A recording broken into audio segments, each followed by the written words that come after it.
God came to us to seek and to save that which was lost. He raised a man from among us. He, the Honorable Elijah Muhammad, laid the foundation.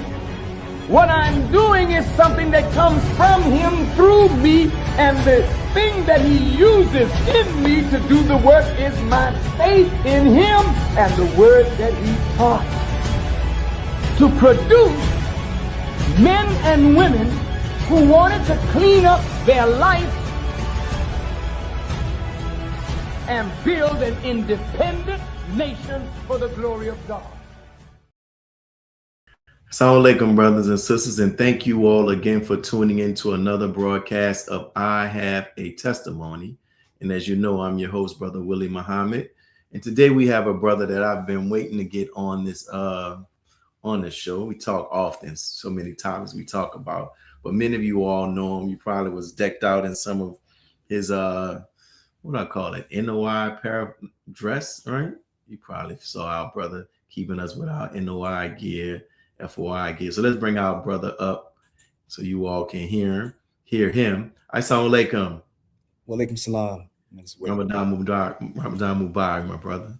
Kareem, sir. Man, thank you for this opportunity. I know last week we were supposed to do it, but you know, things take place, man, and we weren't able to get it done. But thank you, my brother.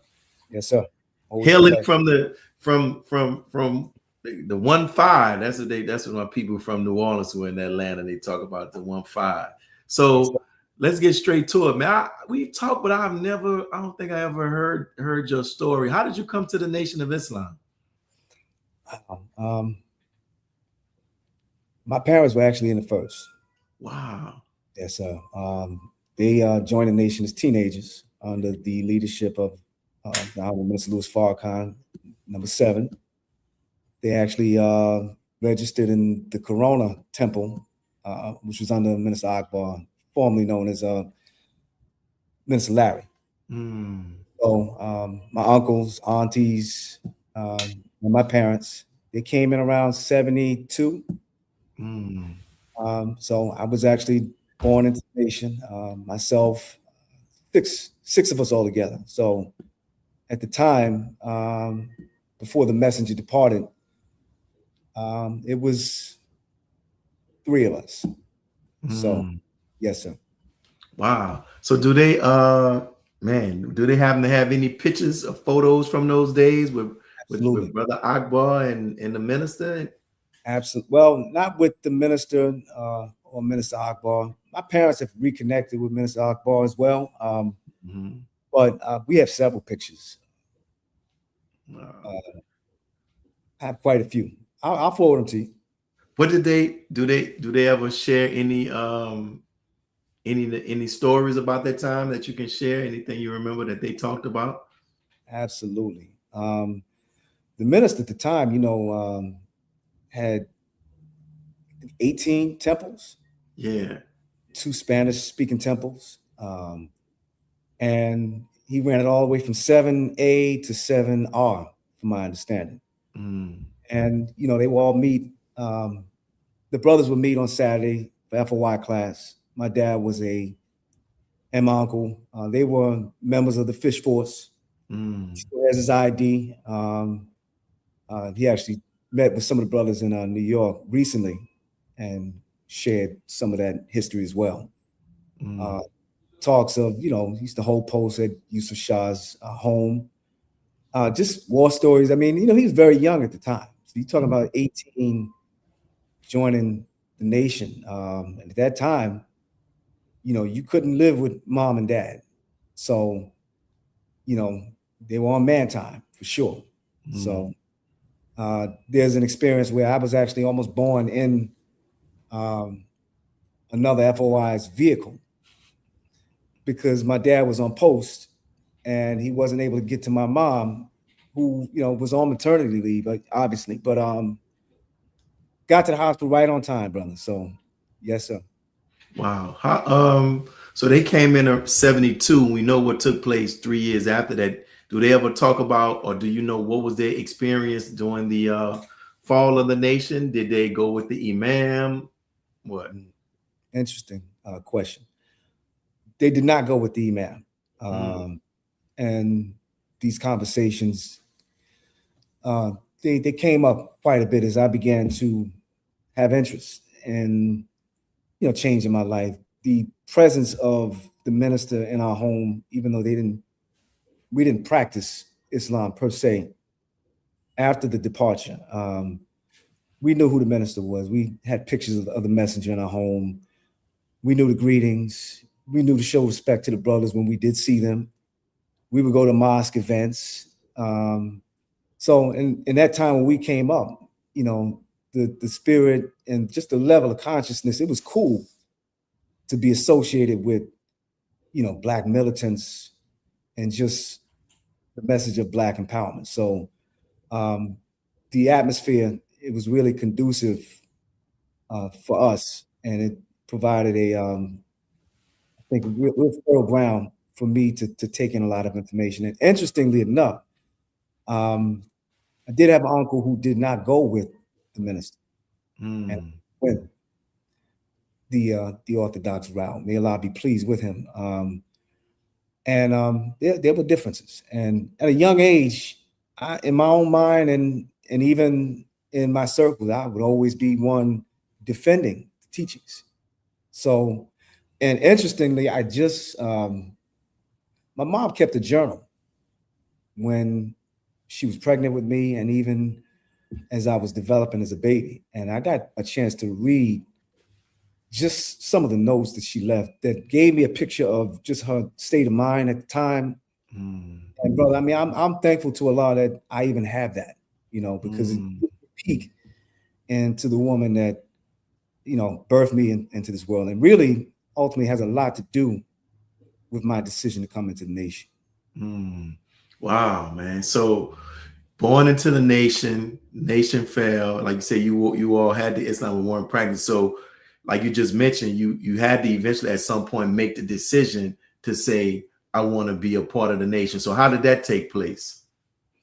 Well, I had to experience some things, and because I knew better, I was at college at the time, as they say, living my best life. So I think I did attend the Million Man March, and I'll never forget, it was a young Muslim, but I went to the North Carolina Central University in Durham. And I knew, brother, the minister came to our campus, brother, and I didn't even show up. I will never live that down, but I was just into everything else. And I had experienced some hardships and some near-death experiences, actually, that kind of put things in perspective for me, to get me to reflect. And at the time, at a young age, because I left home at 18 for college, and I was gone, brother, and into a little bit of everything. And I was able to call back, my upbringing and the things that I knew that, the way I should be living. And it was organic. I had a mother who was already locked in, 12, 13, 14, and even older than that. We were going to see Ivan Van Sertima, Dr. Ben, John Henry Clark. So this was my upbringing, and to balance that, they kept us very active in sports year round, so that kind of helped to shape me as well. Just the structure of the camaraderie and the competitive nature of sports. And I come from a big family. It's 5 boys and 1 girl. So, wow, we had that competitive energy in the house at all times. So, we always had a sparring partner, always. So that was kind of, and I'm not talking about playing either. So, but these are some of the things that helped to shape me. So when I went to the Million Man March, that seed was planted. It was profound, because it was a moment where I was able to sit back and just take it all in.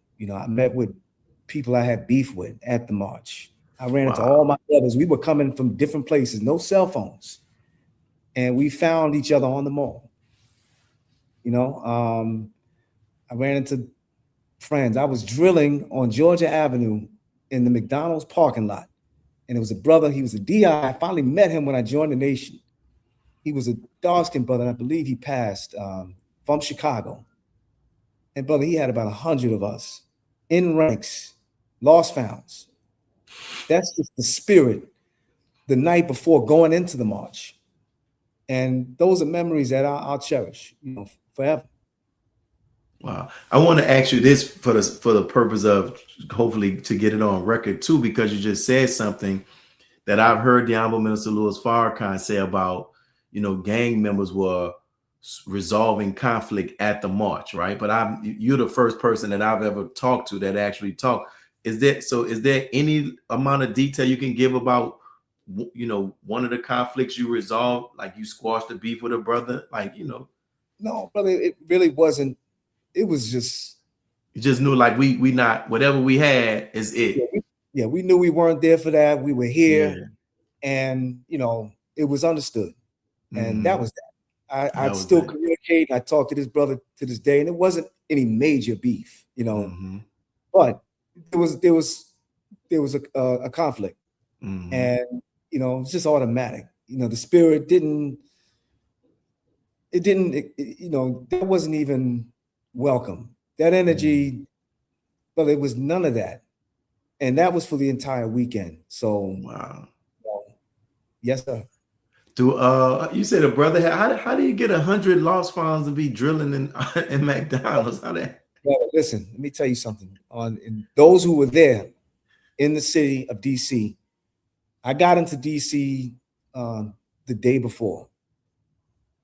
And brother, coming into the city, it was just electric. It was electric.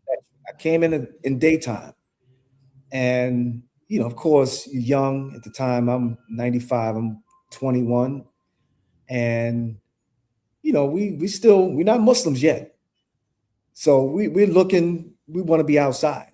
So, but everywhere outside was, well, it was the spirit of the Million Man March. So Georgia Avenue is right, it's a strip right near Howard University. So it's a main or a major strip, I would say. And just the cars, brother, you knew that there were 1 million men in the city. Wow. So just the traffic, there was no time to entertain foolishness. Brother, it was heaven. It was heaven. And we're talking about 9, 10 o'clock at night. Wow. And just the greetings of peace. Like I said, electric. Yes, sir. Wow. Do you remember anything about the minister's words that were shared that stuck, or any other memories that came from the march? Because I think we really should, especially after we've done the 20th anniversary and all of this, but there's still people who've attended this march who have stories that we haven't recorded, man. And we need to really get that stuff, because these people have went back to their towns and they've done great things and made real great transformations in their lives. You know what I'm saying? So that's why I'm asking you more details about it. Do you remember anything else that stood out to you from the march? Well, yeah, that's several things. And among them was just, I got a chance to go to the Million Family March, the Millions More movement, and of course the 10-10-15. And although these were all great marches, it seems the last one, 10-10-15, it was just a different experience because at this time, marijuana is legal. So we got people out there smoking, and it just took me back to 95. I'm like, wow, this is how far we've come. The minister's still able to get us to come on the mall, but the spirit was different. The fact that, I think the climate in Black America, as far as young Black men were concerned, it was a general consensus that we needed that. We needed to come as men. At the time, the minister was crisscrossing the city. You don't do something like that and there not be residual effects. So that kind of helped to shape the minds of those who were in attendance. There was an Orthodox Muslim brother on my college campus. Brother, he was an opponent. And he was he made it clear. And this is one of those who I used to, before I came into the nation, I would defend the minister, the messenger, the teachings. And this brother did everything in his power to try to get me to come to the Orthodox way. And then getting up to the march, he told me he was going to the march. Well, you know, I'm not going for Farrakhan, but I'm going to be. I just laughed under my breath that despite how you feel about the man, he still has the power and influence to get you to travel up to Washington, D.C. at an event that he called. So that's just the power of Allah and the Messiah. Yes, sir. Wow. So you attended the march. It has an impact on you. So you went back to, were you in DC? You in New York? Like, which mosque did you fell in? I went back to North Carolina, and by the time that first anniversary of the Million Man March in '96 at the UN building, I had enough. You know, I was living in New York. My dad came up at the time. He was living in North Carolina. And the plan was we were going to go to the UN, and which we did. And we headed south for about 4 to 5 hours. I remember the minister was on stage. I'm looking at the sharpshooters on the building. I'm looking at the presence of police, and the minister's in that glass case. And I'm in a really good, maybe 50 yards from the stage. And that was a good enough spot for me to hold that spot for 4 hours. And I was glued. And I took everything in, I listened, and that was where I began marking time. Savior's Day 97, because that seed had been planted. I knew that this is something I wanted to do. But when I heard that Ben Chavis had joined the nation, that was announced in 97, I said, okay. And by September, I was a registered Muslim. Wow. And you were registered in, what was it, North Carolina? Charlotte, number 36, North Carolina. Wow. Yes, sir. Who's I know brother Corey is the minister there now. Who's the minister you remember back then? It was Minister Robert. He was a young man at the time. After that, Minister Lee.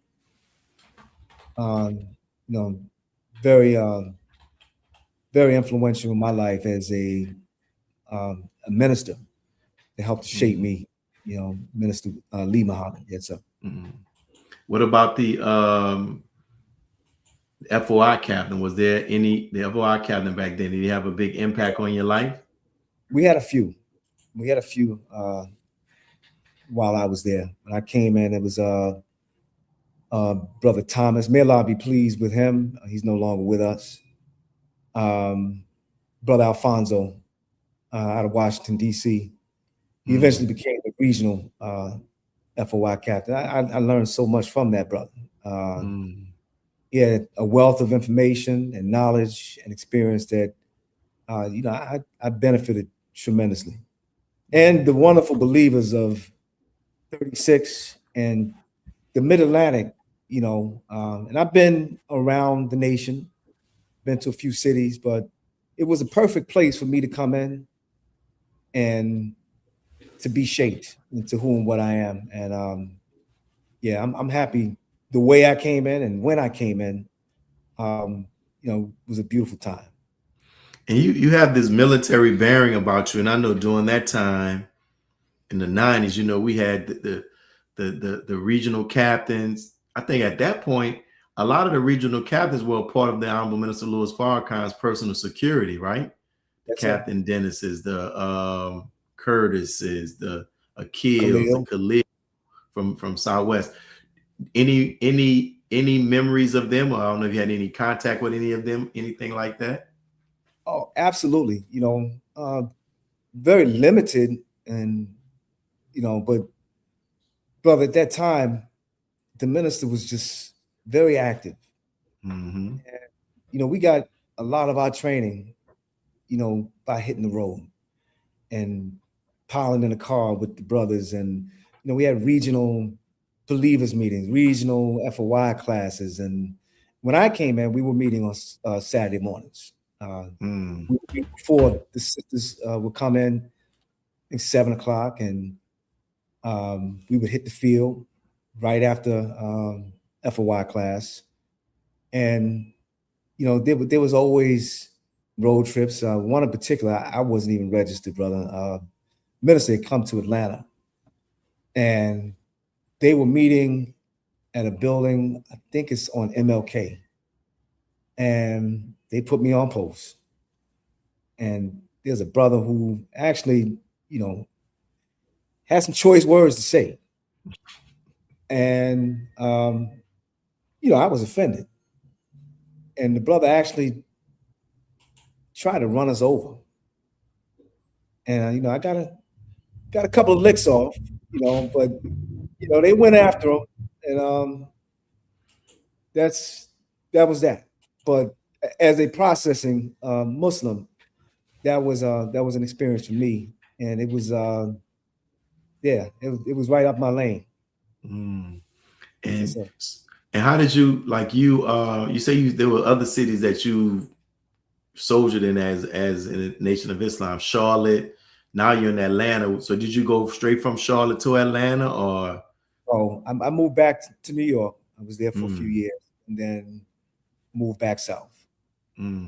Yes, sir. But go ahead. No, you said, and now you're in Atlanta, but you were saying in each, what, like, because most people, most believers don't have the opportunity to live in different cities in the Nation of Islam, you know, and most people, they all their life, they've been in that same city, but you've been blessed to travel around the different cities. You know, how has that impacted you as a believer? Brother, you know, our people are all the same. That's for sure. But of course, there are always going to be areas where we may differ a little bit, depending on the terrain, which means that you have to adapt, and you have to know a little something about the mentality of the people where you are. You know, places like New York, and which most cities are, you know, they're ever changing. You know, with gentrification and people picking up and leaving places where they were born and raised, traveling, relocating. I mean, you see that everywhere. But there are certain cities like Chicago, New York, DC, and others that kind of have their own culture and expression. And oftentimes, and even in LA, you know, what is reflected in the streets sometimes can transcend into the mosque. And our ability to connect with those in the street will determine our level of success based on how we can connect and identify. And what I've learned is that there's no way around that. You know, you can have some success, but when it comes to someone who's not from Atlanta or not from Charlotte, you know, there are certain things you have to humble yourself and really tap in. Because if you're interested in the mission, which we should be, we have to be able to identify our people where they are and meet them there. But I have learned that in the South that our people, the ground is just, is so ripe. And spirit of humility of our people in the South, there's a way that you have to handle them that oftentimes as Northerners, you know, we can be a little abrasive, but oftentimes they're that way amongst themselves. That's just how it is. But we can also be a little obnoxious and arrogant, and that is not a good formula if you want to have success, you know, particularly in the South. Yeah, that is definitely true. That's one of the things that always it'd be an interesting experience when I have the opportunity to travel up north and just see how people roll compared to like in the South. You know, it's a very interesting experience, man. And as we transition, another big thing I know about you, you know, you're very serious about fatherhood, man. And in your years of being a father, what do you say like are some of the valuable lessons you've learned in being a father? Wow. But I had great examples. You know, my dad is an excellent father. My parents are still married to this day, 53, Wow. going on 54 years this April. Wow. And, you know, you can't have something like that as an example and then not have some impact on you. You know, his consistency, his dedication, his presence, you know, that's something that, you know, I use as a yardstick, but not just because I had an example, because I have a desire to be there. Like, that's my children, that's mine, that's my responsibility. And what Allah has given us, when you make them, that you have a duty to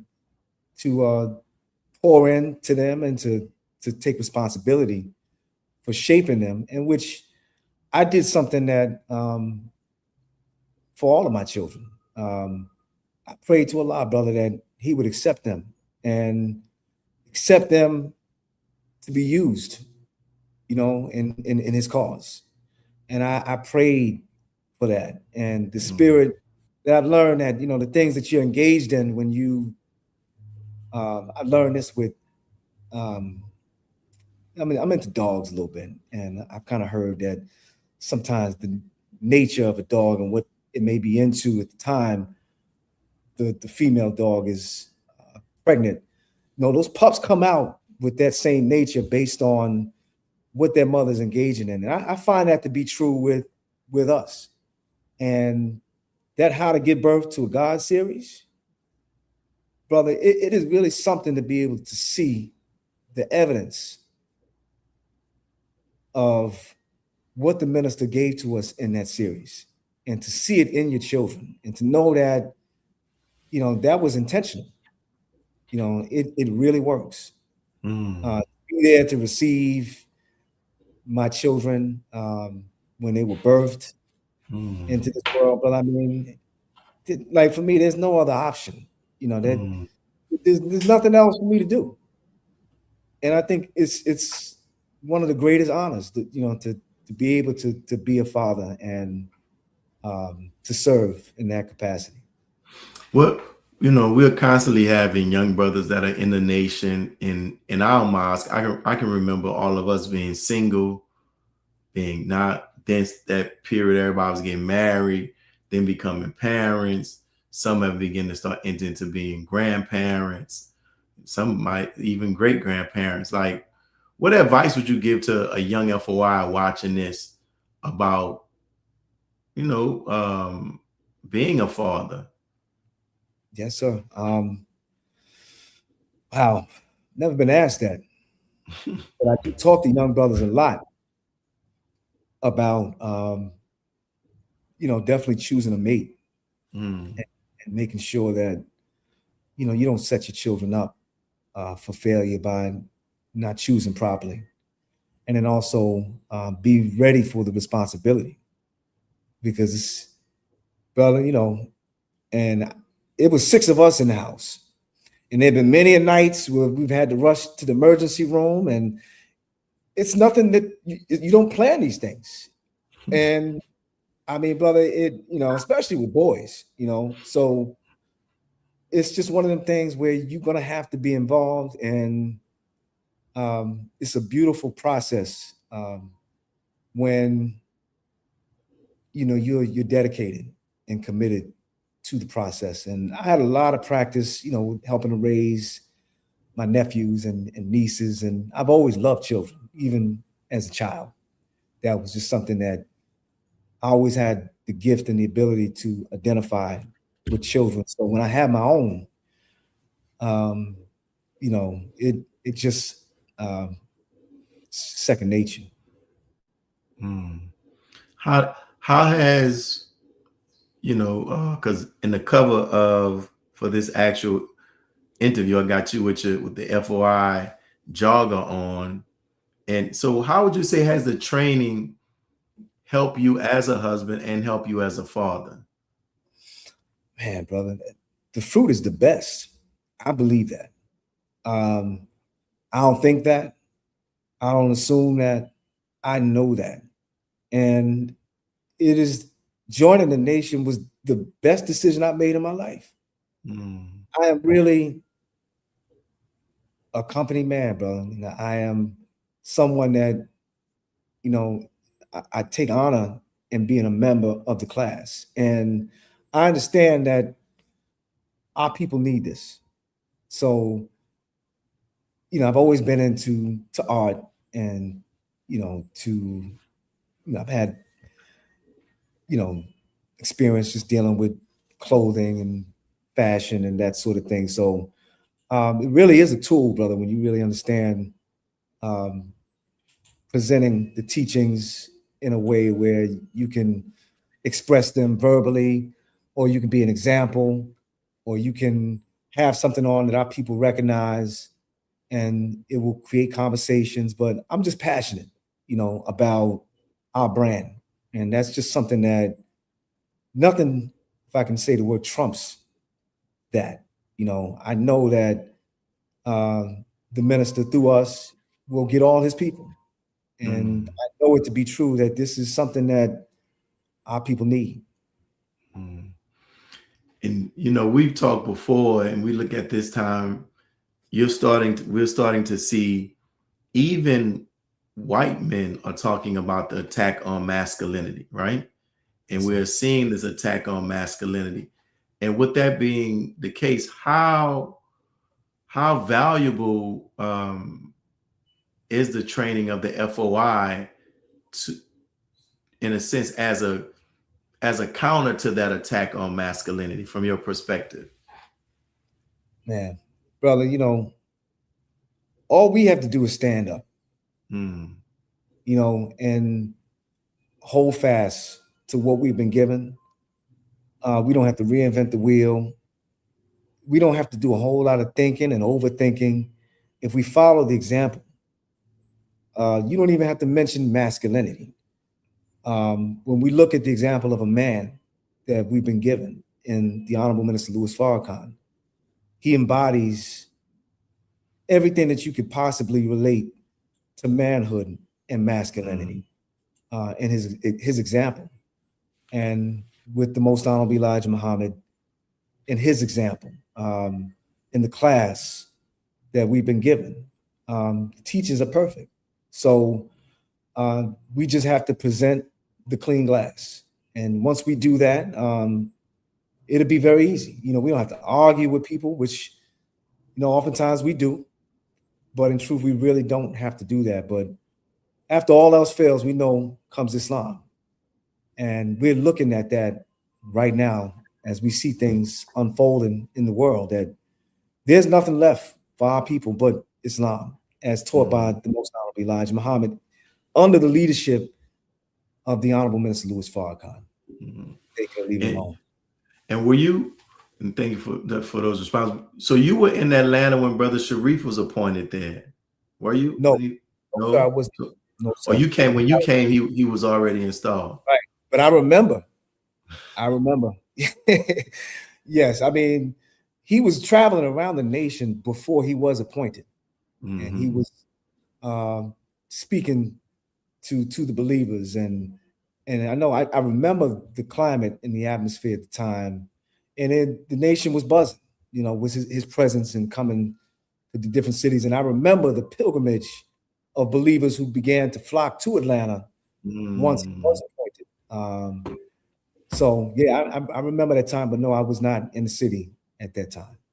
When but you were now in the city when he was in leadership. How is that, man? How was that experience? I know he's recovering right now. How is that experience serving under Brother Sharif?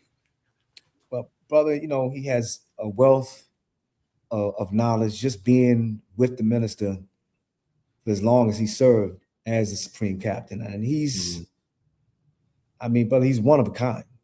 So at the end of the day, to have that example and his love for the minister, and I always enjoyed the stories that only he can give, and the testimonies of being with the ministers dealing with heads of state and kings and presidents. And I always loved when he taught on those things, because I mean, brother, it was just like, as a soldier, you know, that militant spirit and the militant accounts.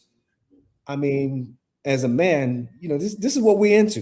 You know, we like the spiritual stuff as well, but it's energizing, and it's something that, you know, just reminds us of, you know, why we should be proud to be members of the FOI. How do you think in regards to, well, you know, the Honorable Minister Louis Farrakhan talks about how for every spiritual component, there's a physical component. For every physical component or something, there's a spiritual component, right? And sometimes I think about like how now you can go into a store or Walmart or whatever, and it seems like there's starting to be an abundance of fruit that are being sold without a seed in it. You know what I'm saying? I was just like, that's just interesting. And it made me think about how we are called the FOI, and I was like, man, what the same way they're trying to, or they're not trying to, they have removed the seeds from the fruit that we eat. And I sometimes like, man, are they also trying to remove the seeds from the FOI, you know, that which grows up and that which can grow? So like, what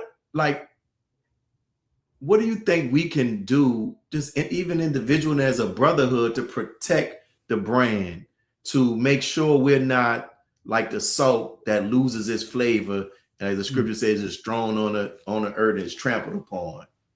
Man, that's profound, brother. That's a really deep question, and there's not a million answers to that. When we understand the first work, and which we all have to do better, and you know, may Allah bless those who are, you know, still, you know, soldiering and going after our people as we should. But that is really the only way that our value can be measured, is by our ability to reproduce. And of course, there are other functions that we have, but our first work and our sole purpose is the resurrection of the dead. So that really is a profound analogy. And I think it definitely lays pressure on my mind, because, you know, that's not a job that you can just stop doing. Right. You know, this is something that, you know, the ministers, he's not dependent on us, but if we want to be his helpers, then these are the things that one must do. But, you know, just being able to reproduce ourselves and to be able to fish our people in, that's the only way I know. That's one of the things we talked about today in the message, in regards to, you know, listen to the minister during Savior's Day. And one of the things that kept standing out to me was the Honorable Minister Louis Farrakhan was saying, all of you all who are here, basically, he was like, you are evidence that I've been a helper to the Most Honorable Elijah Muhammad. And it made me think about in regards to, dang, what will we produce? What will we, you know, what will we do? And just like what you said, it's important that we can't remove ourselves from engaging in this work to bring these teachings to our people, to give them the opportunity to latch onto this, to transform their lives, right? So, and I know, man, and you would probably agree with this, a brother in our region, he'll tell me this thing. He said sometimes he was working in the field of education. And he said sometimes he would leave out of the school. He'll be like, if it wasn't for Master Farah Muhammad, he said it'll be me and a white man against y'all. Talk about black people, right? But he would just say how sometimes how tough it is to work with us, but it's his belief in the Savior and what we're taught that keeps him not doing that. Right. And, you know, working with our people, sometimes it can be up and down. When Ezekiel saw him, he was like, Ezekiel said, God asked Ezekiel, can they live? He said, only you know. So what have you done, like Brother Kaleb, what have you done to maintain, you know, your spirit, that you don't, like, you haven't popped up one day and said, man, you know something, man, take this bow tie, man, forget black folks, I'm about to go do me. Because we've seen that happen. Yes, sir. I mean, brother, listen, I knew I was going to be tried, and I have, and I continue to be tried. And none of that is enough to run me away from this mission, and understanding that what we have endured or what we think we've been suffering from is insignificant when we consider what the minister has had to endure. We know nothing about that. We and you know, we often hear believers say, well, you know, I'm not there yet. I never accepted that, you know, because that's a cop out, you know. We have to love our people, brother. I mean, there's no way around that. We don't give our lives and just hand our life to somebody and just, you know, we're not saying that, but you know, you have to be humble. And you know, sometimes there's a misunderstanding. I look at my mother and I would read the words that she would write just in her connection with the God and the love that she had for the Honorable Minister Louis Farrakhan as a teenager. Wow. Her father, you know, was not in her life during her teenage years. So the minister provided that father figure to many, including my mother. And my mother gave an example of how she had to defend the minister to her father when they reconnected. And I know something about that because I have the same love for the minister. There's certain things I just don't struggle with. It's not going to occupy any space in my mind when it comes to what people get hung up on, you know? So, and then I can look at my children and see how they love the minister. So I'm able to connect that to say that, you know, doesn't mean that we don't have to do things to you know, to preserve that love and to make sure that we maintain it. But, you know, that I just don't have those type of struggles when it comes to that man. And I'm learning and I'm beginning to be more patient with us in the house, because that can be more of a struggle, you know, because we are something else.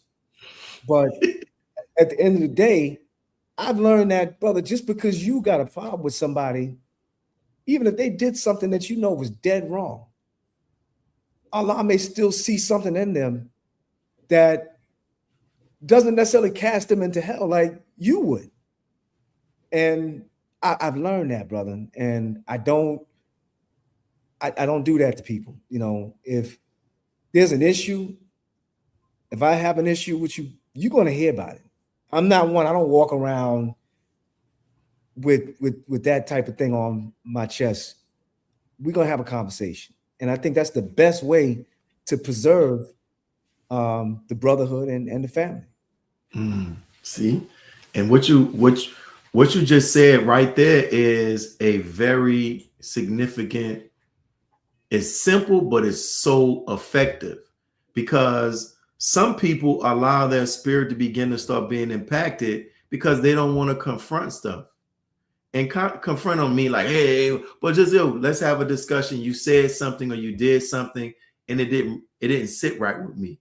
And just having those discussions. And I found out that oftentimes when those discussions are taking place, most of the time the person was oblivious and like, oh, I didn't know that I rubbed you that way. That was not my intention.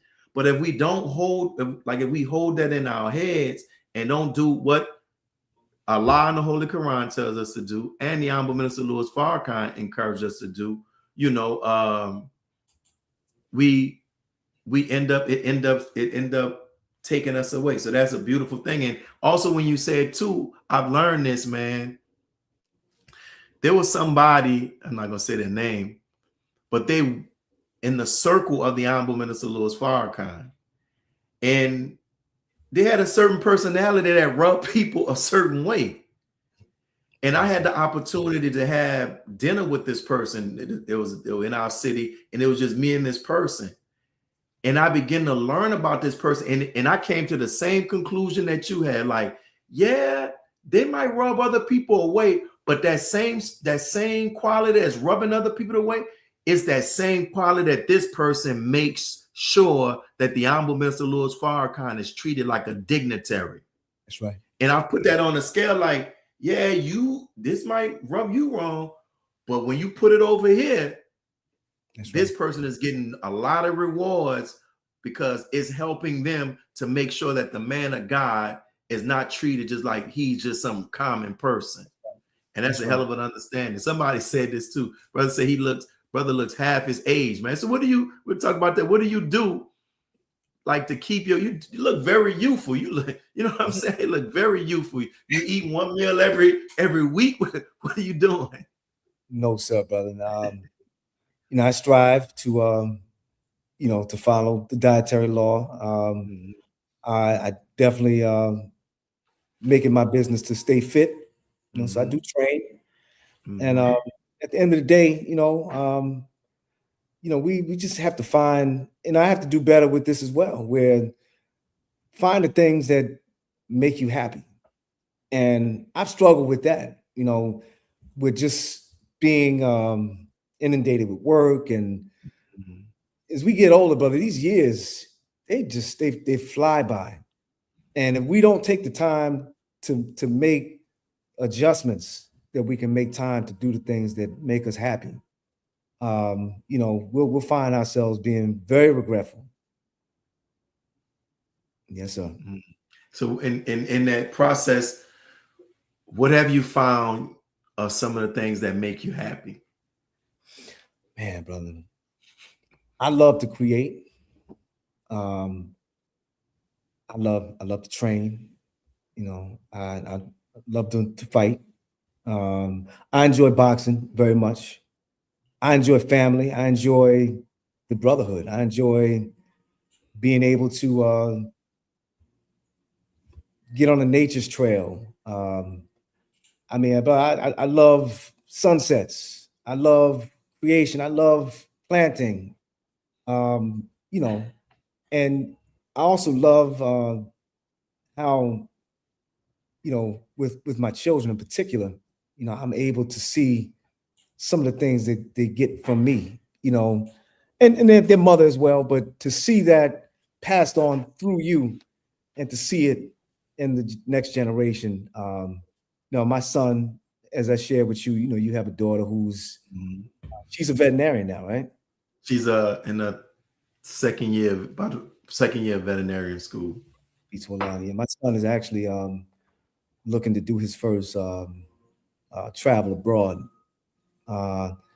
But he's a lot like me in that, we love the same things, simple things. We love animals, we love planting, and he's just a more enhanced version, of me in those areas. But I love to see that. And love staying out of the way, brother. And yes, you mentioned, how long have you been married?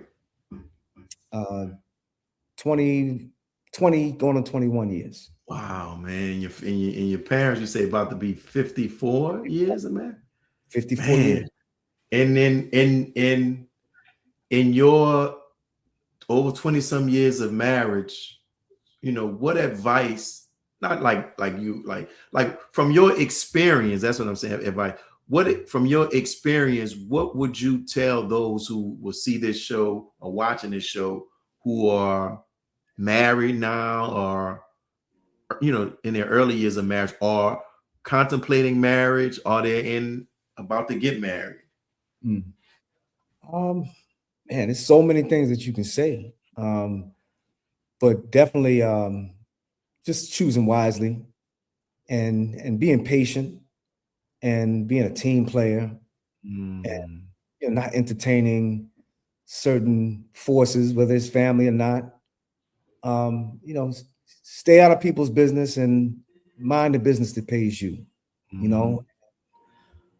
As men, we have to be good examples, for our wives as well, so that that everything else will follow. You mentioned in regards to boxing. I like boxing as well, and so I just because, and one of the things I would like to see, Brother Kaleb, there's a brother, I think he's from out of Newark. He had some real good analysis about sports, man. And every time I see him, I'm like, brother, you need to do a podcast on sports, because as Muslims, we watch sports, we watch basketball, we watch football. Like, yeah, so like, why not have our version of it where we can talk, right? So, what's your thoughts on Clarissa Shields, man? Oh, the GWOT? Yeah, you think she's the GWOT? I think so. Yeah, I think so. She's proven that. But I mean, there's really, I don't see any opposition that will be a problem for her. And I think that what we tend to do oftentimes, just us as a people, we tend to look at what people do in their personal lives and allow that to have some bearing on what they do in the ring, in which I don't really have a problem. I love our people, brother. So whatever they are, as long as you keep my minister's name out your mouth, I'm good. I can work with them. So that the debate is if about her and Layla Ali, of course the age is different, but ideally if both of them were in their prime, who you think would take it? We'll never know. We'll never know. I know that's one of those discussions you never can really. We'll never know. I would rather see them honor each other and respect each other. And the fact of the matter is, there's an appetite to see the infighting. That's a problem for me. I don't like to see that. And can't help but to talk about the obvious feud between 50 Cent and T.I. What are your thoughts? I think that we have a lot more things to worry about as we see Armageddon raging in the Middle East. That if our people don't have an appetite for that, 50 and T.I. would be quiet. Yeah. And the other thing, especially with the work that we're doing with conflict resolution, and one of the things I often point out to people who attend the workshops, especially with celebrities, like in the hood, it may be a little difficult for two people that are rivals to get in contact with each other, because it may just be neighborhood, whatever. But like with these celebrities, I'm like, you can more than likely you have this person's telephone number. So before I go out and blast you on social media, whatever, I'm gonna call you. And that was one of my big questions. If I ever had the opportunity to ask J. Cole or any of them, like when this stuff jumped off with Kendrick, did y'all have a conversation? Did you call him to find out, like, yo, what do you meant to check the temperature, to see what was up? Because it just seems like we're not communicating. And then that breeds it. Yes, sir. And I just think it takes humility as well. And I think with fame and money and, a voice and a platform, we can kind of lose ourselves. And there's a lot of power in being able to have the fandom and the ability to, to write and record a song and get a reaction like that can be very addictive. And I think when you have very few entertainers who, I love Jay's position. And when you look at his engagement or lack of, when it comes to the daggers and just the hate and he just maintains his cool. And I think that's a wonderful example for everyone, and he has probably a greater right to flex than anybody, and he does. So it's interesting that you say that, because I said, man, that's kind of like a superpower for people that don't feed into the shots that people take after on them. Even the Honorable Minister Louis Farrakhan is like that to an even larger degree, because he comes back and still shows them love. I want to ask you this before we get ready to close out, because you mentioned about your love for creating, and when we order some stuff and you blessed me with one, the green just a cold-blooded green jogger, man. You still make those? I do, but brother, I'm transitioning now where, you know, in my business, of course, I do produce, you know, with print and embroidery, and I do I provide that services for a lot of people who need that kind of work. And I'm very close to my launch for my own line. So you will be blessed with some samples once that is complete. Definitely. I'll make sure that, you know, you get me your sizes. You look like you're the same size as you were 10 years ago. So few little pounds I gotta knock off, but I'm pretty much the same size. Yes, sir. But I'll be sure to bless you with that. For Savior's Day, I was at my table for the whole weekend, and then the time that I did get a chance, I think I walked past your table. You weren't there because I saw you had something like Farad 1930, right? Yes, sir. Yes, sir. So for people who interested in getting checking out your stuff, where can they find it? I'll type it and post it in the thing. starandcrescent.shop. That's on Instagram? No, that's a website. Okay, what up? www. starandcrescent.shop. Star and A-N-D, right? Crescent. Correct. ESCENT. Yes, sir. .shop. Yes, sir. So we'll get ready to close. What are some of the, just briefly, so what's some of the things that they can get? Let me pull it up 1 second. So for those people, y'all make sure y'all can go. Huh? There are some things that will be discontinued from that. So, and I will be transitioning over to my own line, and I'll be sure to provide you all that information once that is done. Okay, well, I look forward to the brand, man. You definitely, I'm definitely want to support and get others in our city to support. Thank you, brother Kaleb, man. Always much respect, much love, man. Always enjoy talking to you, man. We gotta link up and talk some more about the latest hip hop, J electronic or something, whatever that's out there. And inshallah, hopefully, if I'm ever back in the city, we'll get a chance to link up again. So, any closing words you would like to share before we close out? Yeah. Man, just thank you, brother, for the opportunity. I'm honored and humbled that you would even invite me to be a part of this. I just pray to Allah that I shared something that can help someone, and I appreciate your brotherhood, brother. And that's one of the things that I think as an FOI is just the ability to be able to identify a brother, no matter what city he's from, and to connect. You know, that's just something I pride myself on, is just being able to extend myself as a bridge, and, you know, the benefits that come from that is brotherhood. And I agree completely. And one of the things that I always tell people, and I think to myself, I said, I don't have yet the financial means like a millionaire and all this type of stuff. But I say, not yet. But if I was able to, if the relationships and the people who are considered to be friends and brothers and sisters, if I was able to have financial value to that, I would be a millionaire, man. And you're one of those brothers, man, that I know I can call, definitely learn from, and we can actually talk. And you keep it real, man. So I appreciate it, brother, for what you're doing. Give your family the greetings, man. And thank you for honoring us with the opportunity to have you as a guest. Thank you. And may Allah continue to bless you. You as well, sir. All right. Thank you all for tuning in to hear our brother. Make sure you go to his make sure you go to the page that he has, where he says is Star and Crescent